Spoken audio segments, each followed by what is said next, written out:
అమరావతిలో అసలు ఎక్కడా ఏమీ కాలేదు.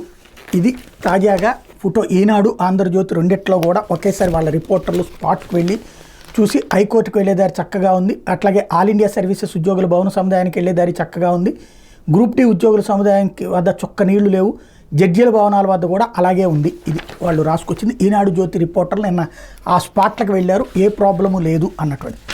అదే సందర్భంలో బాగుంది, ఇది తప్పేం లేదు. ఇంకోటి ఏంటంటే అసలే నీళ్లు రాలేదా అంటే ఆ రోజున వర్షం వచ్చినప్పుడు వచ్చిన మాట వాస్తవం. కొండవీటి వాక్కి సంబంధించి ఇందులో దాంట్లో కప్పిపుచ్చాల్సిన అవసరమే ఉంది. ఫర్ ఎగ్జాంపుల్ ఇందులో ఉన్నటువంటి ఒక లెక్క చూద్దాం. అంటే పైన ఒకటి లోపల ఒకటి ఉన్నదనడానికి సాక్ష్యం ఇది. ఈనాడు సిటీ ఎడిషన్లో వచ్చినటువంటి వార్త, గుంటూరు ఎడిషన్. ఇందులో మంతెన ఆశ్రమంకి నీళ్లు రావడంతో, మంతెన ఆశ్రమం నీట మునగడంతో ఇళ్లకు తిరుగుపయనమైన బాధితులు. అంటే ఏంటి? మంతెనాశ్రమం ఎక్కడుంది? చంద్రబాబు గారి ఇంటికి పక్కన ఉంది, కొంచెం ముందుకు పోతే.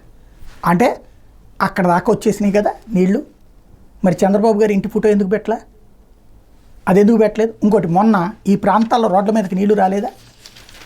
వెళ్ళిపోయాక తీసి ఫోటో పెట్టారు, బాగానే ఉందా?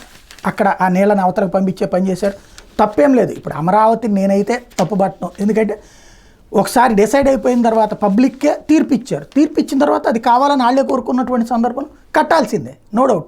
రైతులకు సంబంధించి ప్రజలు వాళ్ళకే అక్కడే కట్టాలి అని కోరుకున్నారు కాబట్టి వార్తల్ని వార్తల్లాగానే రాస్తే బాగుంటుంది.